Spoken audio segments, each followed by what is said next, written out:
আদর্শ রূপে, মডেল রূপে নেতা হিসেবে ইবাদতের পদ্ধতি বিশ্বনবী থেকে আমরা নিব। জীবনের প্রত্যেকটা ক্ষেত্রে রাসূলকে আমরা আদর্শ হিসেবে মানব। এজন্য নবীকে পাঠানো হয়েছে। কিন্তু আমরা আল্লাহর নবীকে বাদ দিয়ে এখন বিভিন্ন নেতা নেত্রীকে আদর্শ হিসেবে মানছি, বিভিন্ন পীরের তরিকা হিসেবে মানছি, বুজুর্গানে কেরামের ইবাদতের পদ্ধতি আজকে আমরা গ্রহণ করছি বিশ্বনবীকে বাদ দিয়ে। মুসনাদে আহমদে এসেছে এবং সুনানে দারিমিতে এসেছে হাদিসটি সহিহ। আল্লাহ রাসূল বলেছেন, ওয়ালাউ বাদা আলাকুম মূসা ফাত্তাবাতুমুহু ওয়া তারাকতুমুনি লা দালালতুম আন সাওয়াইস সাবিল। আজকে যদি মুসা আলাইহিস সালাম আবির্ভূত হতেন আর তোমরা যদি আমি মুহাম্মদকে বাদ দিয়ে মুসা আলাইহিস সালামকে নেতা হিসেবে মানতে, মুসা আলাইহিস সালামকে আদর্শ হিসেবে মানতে, মুসা আলাইহিস সালামের তরিকায় চলতে, মুসা আলাইহিস সালামের পদ্ধতিতে ইবাদত করতে, আমি নবীকে বাদ দিয়ে আল্লাহর নবী বলেছেন নিশ্চিত তোমরা গোমরা হয়ে যেতে। মুসা আলাইহিস সালামের ব্যাপারে বলেছেন, ওয়ালাউ কানা মুসা হাইয়ান ওয়া আদরাকা নবুওয়াতিন লা তুবানিন। আল্লাহর নবী বলেছেন আজকে যদি মুসা আলাইহিস সালাম জীবিত থাকতো, আমি মুহাম্মদকে নেতা মানা ছাড়া, আমি মুহাম্মদের আদর্শ চলা ছাড়া, আমি মুহাম্মদের তরিকা মানা চলা ছাড়া, আমি মুহাম্মদের ইবাদতের পদ্ধতি গ্রহণ করা ছাড়া মুসা আলাইহিস সালামের জন্য বিকল্প কোন রাস্তা খোলাই ছিল না। কিসের আপনার নেতা নেত্রী, কিসের আপনার পীর বুজুর্গ, কিসের কি আবার? মুসা আলাইহিস সালামের যেখানে কোনো বেল নেই সেখানে তো এগুলো তো আরো তুচ্ছ। রাসূল সাল্লাল্লাহু আলাইহি সাল্লাম হচ্ছেন আমাদের জন্য আদর্শ। আদর্শ তিনি এমন একজন ব্যক্তি, তার জীবন চরিত্রটা এমন যাকে আপনি জীবনের সমস্ত দিক দিয়ে অনুসরণ করতে পারবেন, এমন একটা জীবন আল্লাহ নবীকে আল্লাহ রাব্বুল আলামিন দান করেছেন। সূরা কালামের 4 নং আয়াত খুলে দেখেন, আল্লাহ রাব্বুল আলামিন বলেছেন, ওয়া ইন্নাকা লাআলা খুলুকিন আযীম। হে রাসূল, আপনার চরিত্র উত্তম মহত্তম চরিত্রের উপরে আমি আল্লাহ রাব্বুল আলামিন আপনাকে প্রতিষ্ঠিত রেখেছি। সুবহানাল্লাহ। আযীম শব্দ ব্যবহার করেছেন, এটা আল্লাহর সিফতি নাম। রাসূলের চরিত্রের ক্ষেত্রে আল্লাহ রাব্বুল আলামিন আযীম শব্দ ব্যবহার করেছেন। আরবিতে আরিদ, আরিদ বলা হয় চওড়া। কেমন চওড়া? যেটা মাপার যন্ত্র রয়েছে, ফিতা রয়েছে। কিন্তু আযীম বলা হয় এমন চওড়া, এমন প্রশস্ত, যেটা মাপার কোন যন্ত্র নাই। আল্লাহ রাব্বুল আলামিন বলেছেন, ওয়া ইন্নাকা লাআলা খুলুকিন আযীম। হে নবী, আপনাকে আমি এমন চরিত্র দান করেছি যেই চরিত্র মাপার যন্ত্র, আপনার চরিত্র এত প্রশস্ত, আপনার চরিত্র এত প্রশস্ত যেটা মাপার যন্ত্র আসমানের নিচে জমিনের উপরে নাই।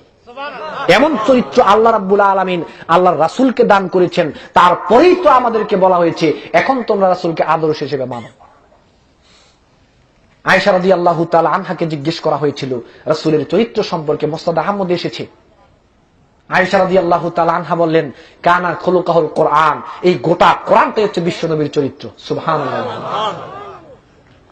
আজকে নরমাল একটা মানুষের জীবনী লেখে আরেকটা নরমাল মানুষ, কিন্তু বিশ্বনবীর জীবনী স্বয়ং আল্লাহ রাব্বুল আলামিন নিজে লিখেছেন। এমনিতেই খামাখা বলে নাই ওনাকে আদর্শ হিসেবে মানার জন্য। গোটা কোরআন বিশ্বনবীর চরিত্র। রাসূলের এমন কোন দিক নাই যেটা আল্লাহ রাব্বুল আলামিন কোরআনে তুলে ধরে নাই। আপনি যদি কোরআনকে জিজ্ঞেস করেন, ও কোরআন, আল্লাহ রাব্বুল আলামিন রাসূলের পূর্বের অবস্থা সম্পর্কে আল্লাহ তোমাকে কিছু বলেছে? কোরআন বলবে, আলাম ইয়াজিদকা ইয়াতীমান ফাআওয়া ওয়া ওয়াজাদাকা দাল্লান ফাহাদা ওয়া ওয়াজাদাকা আইলান ফাআগনা। আপনি যদি কোরআনকে জিজ্ঞেস করেন, ও কোরআন, রাসূলের নাম সম্পর্কে আল্লাহ তোমাকে কিছু বলেছে? কোরআন বলবে, ওয়ামা মুহাম্মাদুন ইল্লা রাসূল কাদ খালাত মিন কাবলিহি রাসূল। আপনি যদি কোরআনকে জিজ্ঞেস করেন, ও কোরআন, রাসূলের স্ত্রী সন্তান সম্পর্কে আল্লাহ তোমাকে কিছু বলেছে? কোরআন বলবে, ইয়া আইয়ুহান নাবিয়্যু কুল্লি আজওয়াজিকা ওয়া বানাতিকা ওয়া নিসাইল মুমিনিন ইউদনিনা আলাইহিন্না মিন জালাবিহিন্না।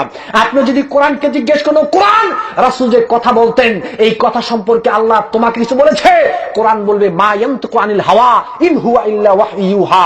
আপনি যদি কোরআনকে জিজ্ঞেস করেন, কোরআন, রাসূল যে চুপ থাকতো এই সম্পর্কে আল্লাহ তোমাকে কিছু বলেছে? কোরআন বলবে, লা তুহাররিক বি লিসানাকা লিতাআজালা বিহি ইন্না আলাইনা জামআহু ওয়া কুরআনাহু। আপনি যদি এই কোরআনকে জিজ্ঞেস করেন, কোরআন রাসূলের হাত সম্পর্কে আল্লাহ তোমাকে কিছু বলেছে, কোরআন বলবে ইন্নাল্লাযীনা ইউবাইউনাকা ইন্নামা ইউবাইউনাল্লাহ ইয়াদুল্লাহি ফাওকা আইদিহিম ওয়া মা রামাইতা ইয রামাইতা ওয়ালাকিন্নাল্লাহ রামা।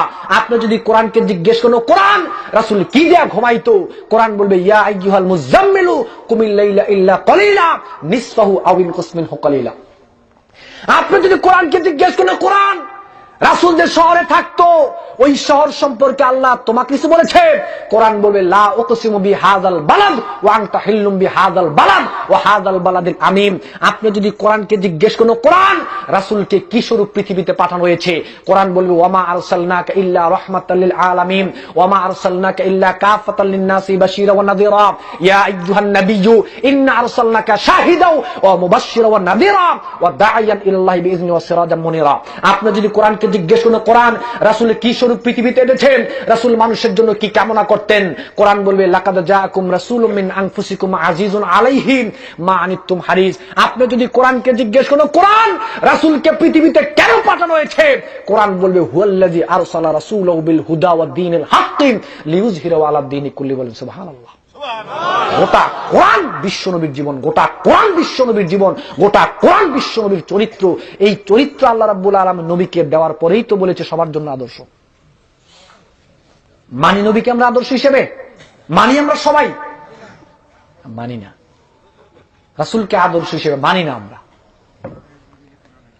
আজকে বাংলার জমিনে বাংলার জনগণ অত্যন্ত বেঈমান, বাংলার জনগণ অত্যন্ত নিমুখ হারাম, বাংলার জনগণ অত্যন্ত কাপুরুষ। যেই নবীর চরিত্র সম্পর্কে আল্লাহ নিজে সার্টিফাই করেছেন, সেই নবীর চরিত্র নিয়ে যখন বাংলার জমিনে কথা হয়, তখন বাংলার নামদারি মুসলিমরা কিছুই বলে না। বাংলার জনগণের জন্য অত্যন্ত দুর্ভাগ্য, তোমাদের জন্য অত্যন্ত দুর্ভাগ্য। যুবক শুনে রাখো, আমি তোমাকে বলে যাই যুবক, তুমি শুনে রাখো, তোমার জন্য অত্যন্ত দুর্ভাগ্য। নবীকে গালি দেওয়ার পরও তোমার শরীরের রক্ত গরম হয় না। তোমার নেতা নেত্রীকে গালি দিলে তোমার শরীরে রক্ত গরম হয়, তোমার নেতা নেত্রীকে গালি দিলে তোমার শরীরে রক্ত গরম হয়। যেই নবীর শাফায়াত ছাড়া তুমি জান্নাতে যাবে না, যেই নবীর শাফায়াত ছাড়া তুমি জান্নাতে যাবে না, সেই নবীকে গালি দিলে তোমার রক্ত বিড়ালের রক্ত হয়ে যায় কেন? তুমি কাপুরুষ কোথাকার, তুমি কাপুরুষ কোথাকার, তুমি কাপুরুষ কোথাকার। রাসূলকে গালি দেওয়ার পরেও তোমার শরীরে রক্ত গরম হয় না, নেতাকে গালি দেওয়ার পরে তোমার শরীরে রক্ত হয়। তুমি চিন্তা করে দেখো তুমি রাসূলের উম্মত আছো কি নাই? তুমি ভেবে দেখো। তুমি রাসূলকে ভালোবাসো বলো, রাসূলের ভালোবাসা তোমাকে আমি শিখাই। তুমি রাসূলের আনুগত্য করো, তোমাকে রাসূলের আনুগত্য শিখাই। হাদিসটা সহিহ। এক অন্ধ সাহাবী আল্লাহ রাসূল সাল্লাল্লাহু আলাইহি ওয়াসাল্লামের কাছে গিয়ে বলল, ইয়া রাসূলুল্লাহ, আমার এক দাসী ছিল, তার সাথে আমার মেলামেশা করার কারণে দুইটা সন্তান হয়েছে। আমি আমার স্ত্রীকে এত ভালোবাসি, নারী জগতে কোন নারীকে এত ভালোবাসি না যত ভালো আমার স্ত্রীকে বাসি। আমার সন্তানকে আমি এত ভালোবাসি, অন্য কাউকে আমি এত ভালোবাসি না। ইয়া রাসূলুল্লাহ, আমার স্ত্রী প্রায় সময় আপনাকে গালি দিত।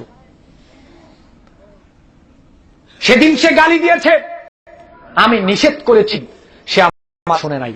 আমি নিষেধ করেছি, সে আমার বারণ শুনে নাই।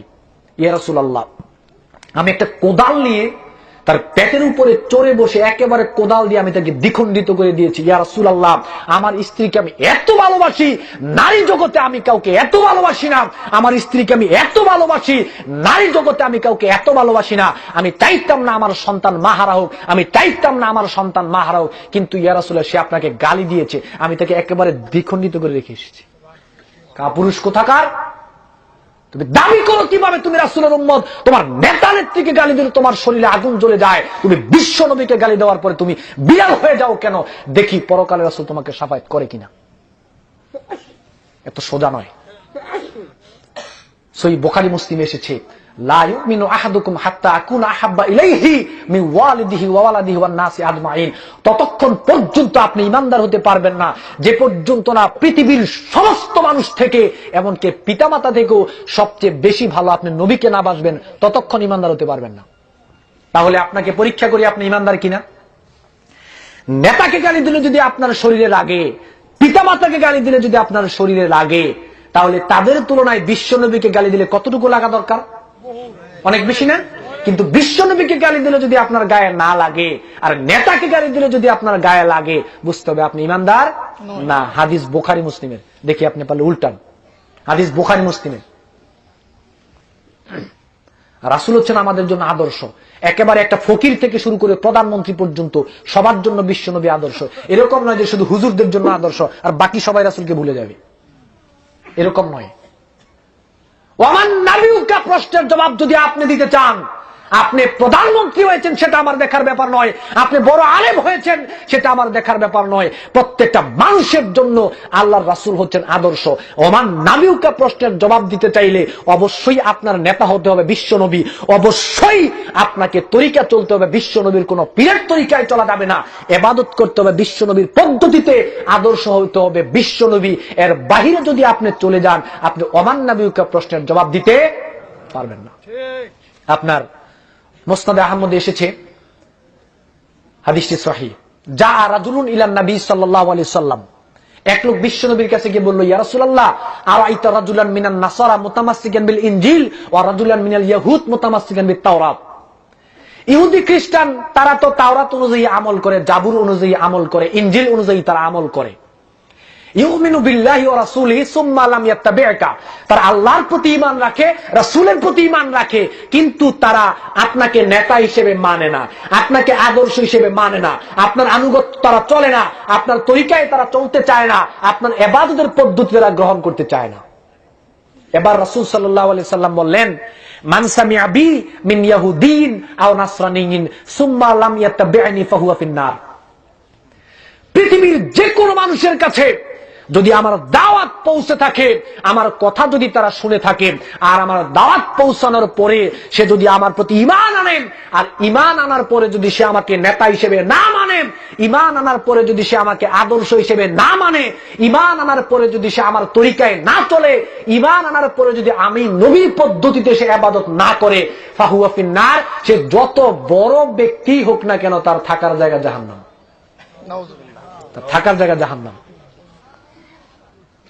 দেখি আপনাকে জান্নাতে কে নেই? আপনার নেতা হবে আরেকজন, আদর্শ হবে আরেকজন, চলবেন অন্য তরিকায়, ইবাদত করবেন অন্য পদ্ধতিতে, আবার দাবি করবেন আপনি রাসূলের উম্মত। দেখি আপনাকে কে জান্নাতে নেই? সেই বুখারীতে এসেছে, কুল্লু উম্মতি ইয়াদখুলুনাল জান্নাহ ইল্লা মান আবা, কিলা ওয়া মান ইয়াবা ইয়া রাসূলুল্লাহ। সমস্ত উম্মত জান্নাতে যাবে, সমস্ত উম্মত জান্নাতে যাবে, তারা যাবে না যারা রাসূল সাল্লাল্লাহু আলাইহি সাল্লামের অবাধ্য হয়েছে, অস্বীকার করেছে। মান আতানি দাখালাল জান্নাহ ওয়া মান আসানি ফাকাদ আবা। যার নেতা হবে বিশ্বনবী, যার নেতা হবে বিশ্বনবী, যার আদর্শ হবে বিশ্বনবী, যে তরিকায় চলবে বিশ্বনবীর, যে নবীর পদ্ধতিতে ইবাদত করবে সেই জান্নাতে যাবে, যে নবীর পদ্ধতিতে ইবাদত করবে সেই জান্নাতে যাবে, যে নবীর তরিকায় চলবে সেই জান্নাতে যাবে। এর ব্যতিক্রম ঘটলে সে জাহান্নামে যাবে। হাদিস বুখারী, হাদিস বুখারী। ওমান নাবিউকা প্রশ্নের জবাব দিতে পারবেন না যে পর্যন্ত না বিশ্ব নবীকে নেতা হিসেবে না মানবেন, নবীকে আদর্শ হিসেবে না মানবেন। জীবনের প্রত্যেকটা ক্ষেত্রে নবীর তরিকায় যদি আপনি না চলেন, নবীর পদ্ধতিতে যদি আপনি ইবাদত না করেন, আপনার মুখে যত বড় দাড়ি থাকুক, আপনার গায়ে যত সুন্দর জামা থাকুক, আপনি যত বড় আল্লাহওয়ালা হন না কেন, আপনার থাকার জায়গা জাহান্নাম। হাদিস বুখারী মুসলিমের। এখন আমাদের অবস্থা হয়েছে এইরকম, রাসূল সাল্লাল্লাহু আলাইহি সাল্লামের আদর্শকে দুই একটা ক্ষেত্রে আমরা মানি, আর বাকি ক্ষেত্রে রাসূল সাল্লাল্লাহু আলাইহি সাল্লামের আদর্শকে মানি না। ঠিক কিনা? ঠিক কিনা? আমি